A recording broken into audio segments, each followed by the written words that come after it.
Now, we have a bank, and we have had a presence for a long time.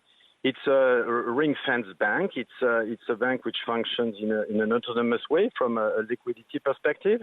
And it's very difficult at this stage to speculate on the scenarios. You mentioned effectively that there are, of course, still a lot of diplomatic efforts to avoid going into a too severe scenario. We are getting ready, whatever the scenario is. And given the very small size of this business in our group, it will not change our perspective for 2022.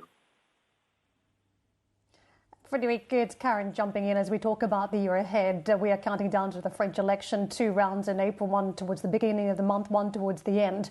What are your expectations in terms of the impact for the banking sector, in particular your bank, whether it's reduced activity, if there's a bit more caution coming up to the election, or in fact a benefit, a pop on the back of any expectation if Emmanuel Macron does run and does win and resumes the presidency, that there could be a rosy economic backdrop for a lot of businesses to operate in? How are you assessing the election impact?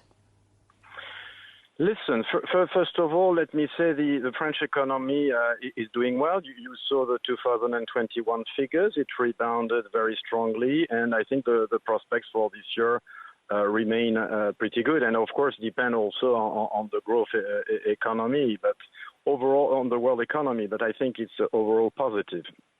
We have not seen specific proposals. I think the debate is more on security issues and things like this, rather than so much on the economic topics.